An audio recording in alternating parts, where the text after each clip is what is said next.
For the latest information regarding the COVID-19 pandemic in Cupertino, please visit cupertino.org/coronavirus. Good afternoon, everyone. My name is David Campos. I'm a Deputy County Executive and Lead Public Information Officer for the Emergency Operations Center for the County of Santa Clara. We're going to hear today from two individuals. First, from the County Council of the County of Santa Clara, James R. Williams, and then from the county's COVID-19 testing officer. And they're here essentially to answer questions about what it means for the County of Santa Clara in terms of what businesses will be open, what activities will be allowed to resume in light of the fact that, as you know, today the governor announced that the county has moved from the purple tier to the red tier risk level based on the new framework that the state has been following. We do note that they will be making some brief comments and then taking questions. We also want to note that the County Superintendent of Schools, Dr. Dewan, has a statement that I just want to briefly read on behalf of Dr. Dewan. Once the county remains in the red tier for 14 days, schools may begin to reopen to in-person instruction. Schools must adhere to the guidance and directives of the Santa Clara Public Health Department and the California Public Health Department for safe operations of schools. As schools and communities consider the reopening of more sectors and schools, families are urged to connect with their pediatricians to ensure routine health care, including vaccinations, are current. With that in mind, let me just now turn it over to our County Counsel, James R. Williams, who will be followed by the COVID-19 testing officer, Dr. Marty Festuzar. Mr. Williams. Good afternoon, everyone. Moments ago, the governor announced the latest set of county placements under the state's new 4-tier framework under the state health order for reopening and response to COVID-19. As many of you know, under that state framework, there are 4 color tiers that represent different levels of spread and accordingly have different restrictions placed under the state order. Our county, when this new framework was first announced last week, was placed along with most counties in California in the purple tier, or tier 1, which is the most restrictive tier under the state framework. Our county today, it was announced, has been moved by the state into the red tier, which is the second most restrictive tier under the state framework. Under the red tier, a number of sectors can open under the state order. But it is really important and critical, as has always been the case from the beginning of the pandemic and its response, for everyone to recognize and remember that the stricter of the state order or the local order is controlling. And as has been the case since early July, the county also has its risk reduction order in place, and all of the provisions of that risk reduction order remain in effect. And so I'll talk in just a moment about what that means as applied to the state's red tier framework.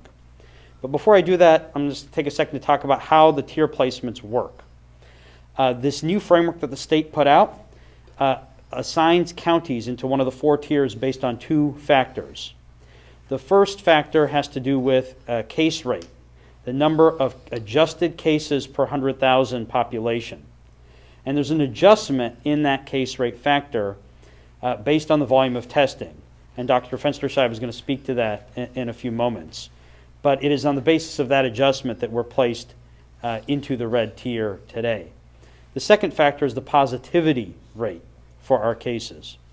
And the county is placed into a tier based on the stricter of those 2 factors. And based on that analysis, the state has placed us in the red tier. Under the state's framework for the red tier, there are a number of sectors that can now open and also allowed under a local county risk reduction order. Those include personal care services like nail salons and massages can now resume operation indoors as long as they follow the baseline requirements under the risk reduction order. Gyms and fitness centers under the state order can resume indoor operation at 10% capacity. Shopping malls can increase their capacity from 25% at the purple tier up to 50%. Indoor museums, zoos, aquariums can reopen at 25% capacity. And most significant of all, if the county remains in the red tier for 14 days, K-12 schools may reopen.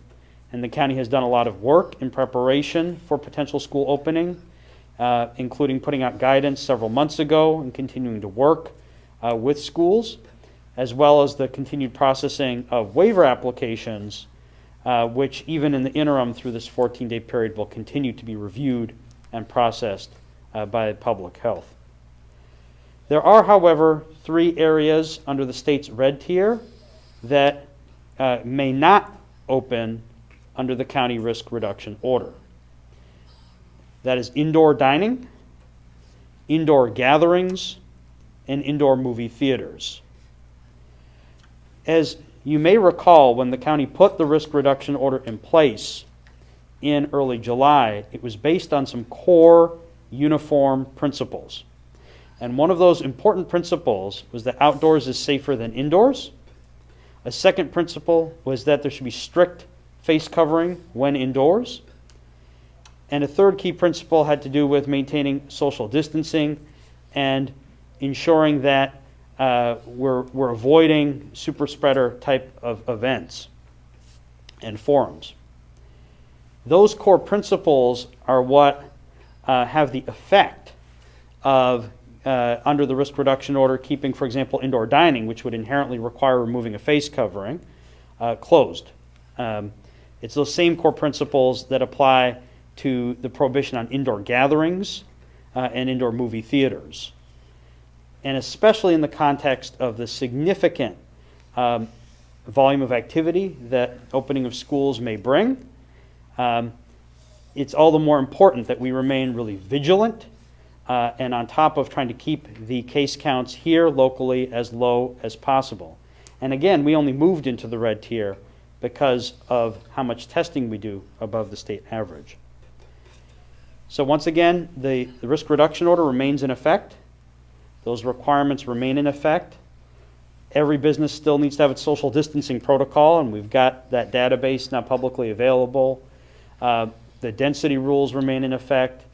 All of the basic principles, face covering and social distancing and hand sanitation, remain just as critical as before.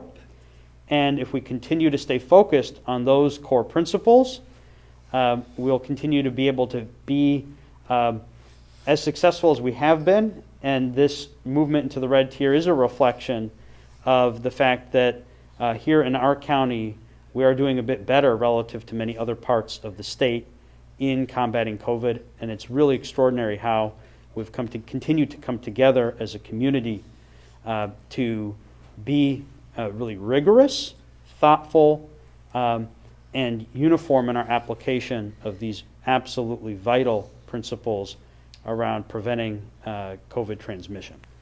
So with that, I'm going to turn it over to Dr. Fenstersheim, who's going to talk more about testing.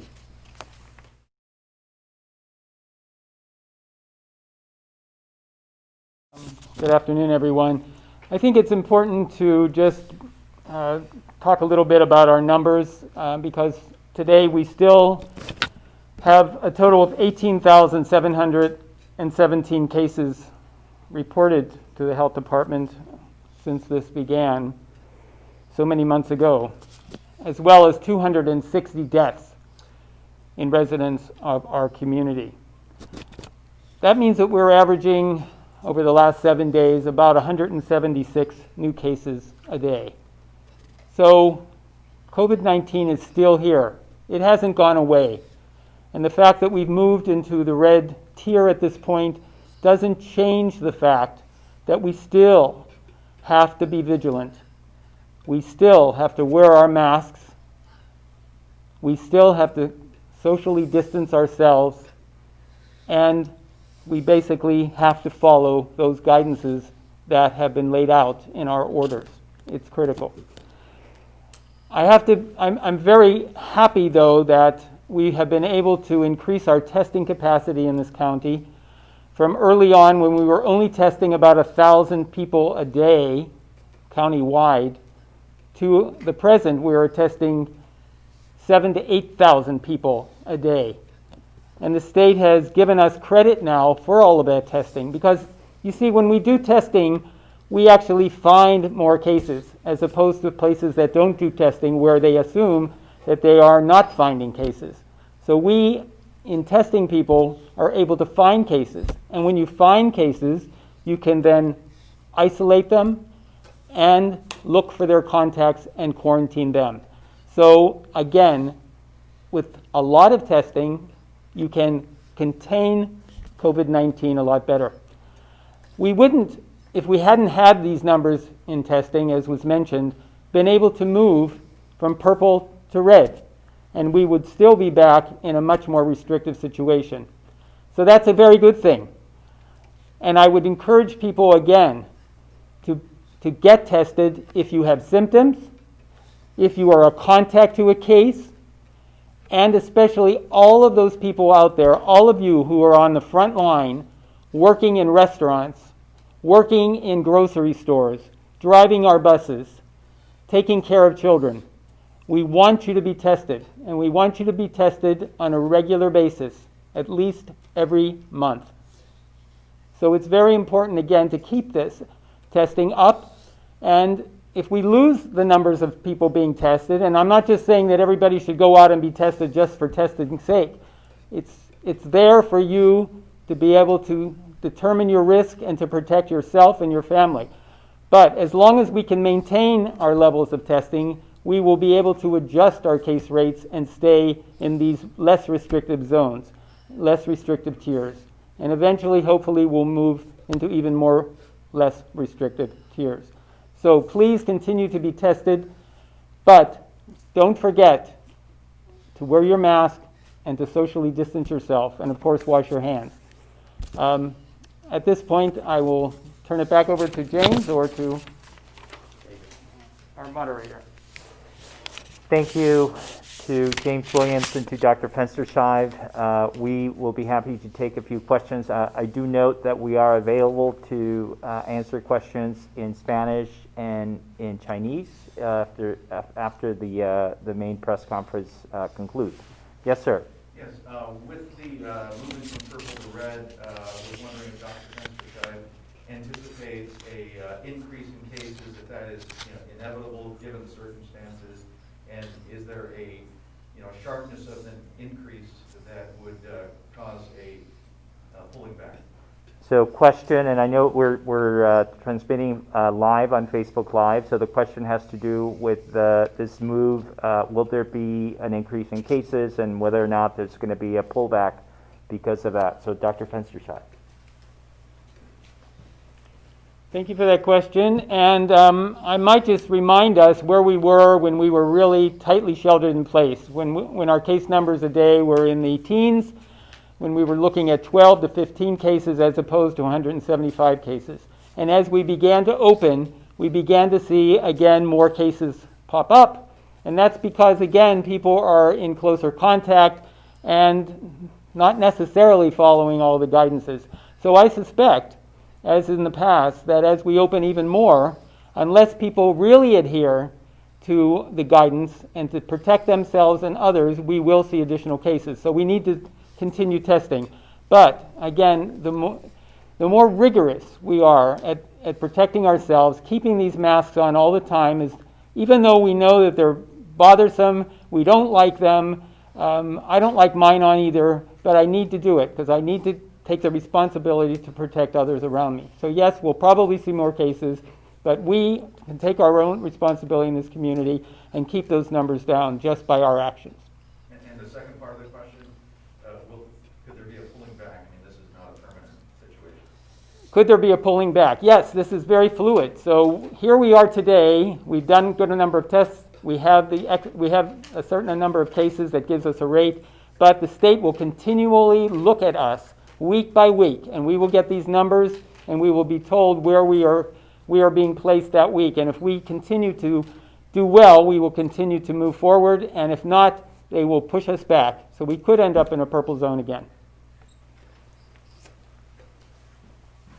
Just with respect to that question, we just note that the way the rules work is that if the numbers continue in the same trend and they continue to lower, we will be eligible to go into an even less restrictive tier in 3 weeks.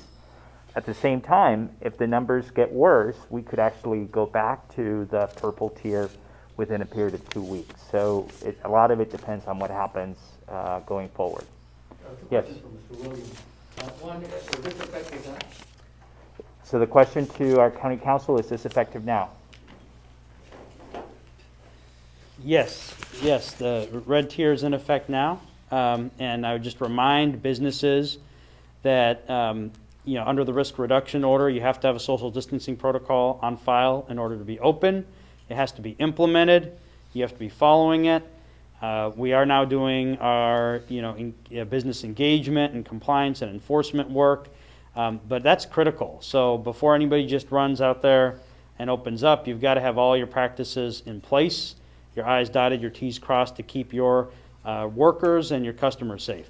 And second question, your response to restaurants that might say, listen, you're going to allow kids in classrooms for 2 weeks, why can't I allow customers inside?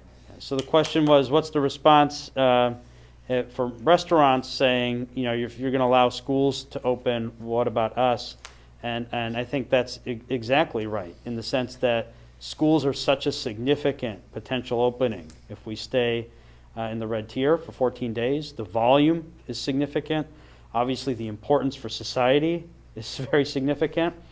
That I think it's going to be very critical for us to see what happens, and I know that the public health will be keeping a very close eye on that, and we'll continue to put a lot of resources collectively as an organization and in partnership with the Office of Education and others in supporting schools. But I think that's exactly right, which is that it's very important right now that we strictly adhere to that risk reduction framework in order to be in a place where we hopefully can have a successful, sustained reopening of schools for in-person instruction. But in terms of restaurants, the schools have to remain red for 2 weeks or weeks. Might you have some news for restaurants in those 2 weeks? The current county risk reduction order is in place, and so indoor dining is not going to be open here in Santa Clara County at this time. So what type of businesses that are now in the red tier, and by what percentage? You mentioned malls. Yeah, so I can go through those categories again if that's what you're asking. So the question is, what are the things that are open in the red tier? Under the state framework, personal care services can occur indoors. So under the purple tier, hair salons were already opened across the state, but now indoors, nail salons, massage, other personal care services can open indoors. Gyms and fitness centers at 10% capacity. Shopping malls at 50% capacity. Again, subject to the county risk reduction framework, which has density limits. Indoor museums, zoos and aquariums can open at 25% capacity. And then schools after 14 days, if we stay in the red tier for 14 days. So those are the state items that can open that also can open locally. And then the hair salons, they don't have a limit capacity. Yes, is that still? Yeah, so the hair salons opened under the purple tier, and there's no capacity limit from the state. There is, however, locally our density rules. So some of you may recall under the risk reduction framework, which is uniformly in place across business sectors here in Santa Clara County, there are limitations on the number of workers and the number of customers that can be in a space. And in fact, we've made it very simple because in the social distancing protocol that each business has to have on file, it actually, you put in the square footage, it computes the maximum number of persons, and businesses are required to cap the number of people coming in their facility based on those density rules. James, this is Maureen Naylor with KTVU on the phone. I have two quick questions for you. On the gatherings, does that include church services are not allowed to resume in person? And secondly, can you explain to those who are not being allowed to reopen, such as restaurants and gatherings, why Santa Clara County says they cannot resume when the state guidelines apparently say they can? Sure. So the first question had to do with whether the indoor or whether church services can resume. And regarding that question, the local rules prohibit indoor gatherings of all types. So indoor church services or other religious gatherings remain prohibited. Outdoor services are allowed under the county's rules and under the state rules both. And we actually have made some small adjustments to the outdoor gathering guidance to help facilitate those to occur even more easily in recognition of the importance of those gatherings, but under the safety framework of outdoor activity being much safer than indoor activity. So indoor gatherings do remain prohibited regardless of the type of gathering. The second question, I think, was, if I remember it correctly, you can correct me, but the second question had to do with how to explain if the state is opening certain things, why would the county be continuing with its framework? And I think there are a couple really important things related to that.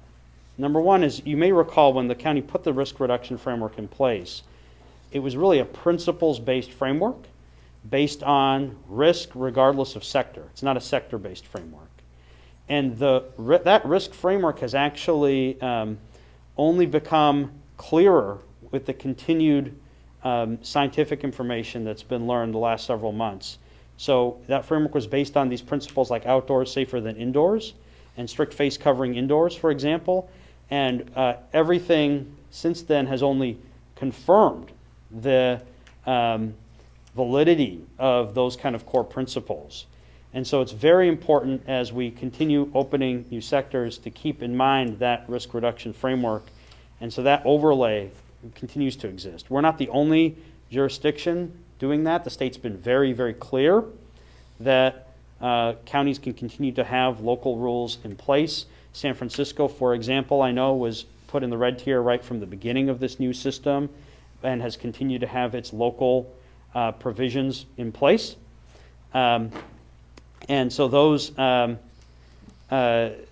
restrictions continue to apply there, for instance, and I think are even significantly more restrictive than what we have with the risk reduction framework here locally in Santa Clara County.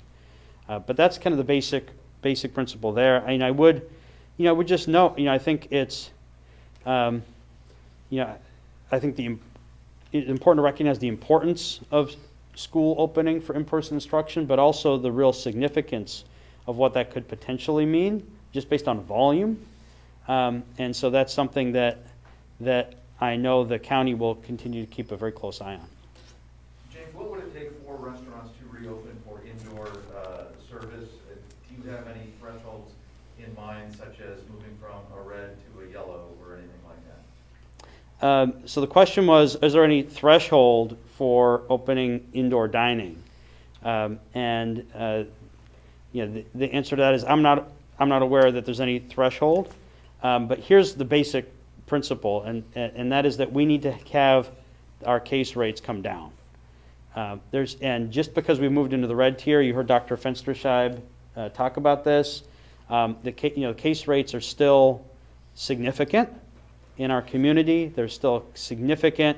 You heard him mention community transmission in our community, and so that overall level of transmission isn't where it was several months ago. it is a lot higher. We are obviously no longer in a strict shelter in place. So logically, we understand that there's more transmission, but that case rate needs to come down. And I don't know if you want to add to that, Dr. Fensterscheid, but I think that's really the bottom line.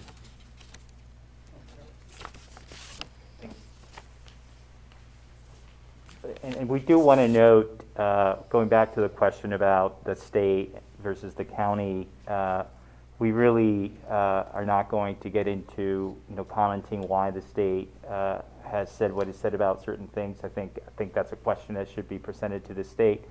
Again, our focus continues to be to ensure the safety of all of our residents, and with respect to our businesses, whether it's restaurants or any other business, we want to work with them to make sure that they open as much as possible so long as it's safe, which is one of the reasons that we have open outdoor dining. And again, going back to this principle that there's a challenge in allowing indoor activities where you're not able to follow the general guidance of actually wearing a face covering, which with indoor dining is simply not possible.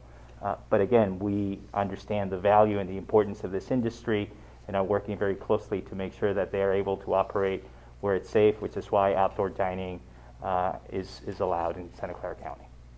Thank you. Any other questions? Okay, so we'll do Spanish, and if there's anyone who wants to do Chinese, please let us know. Thank you very much for your time. We appreciate it.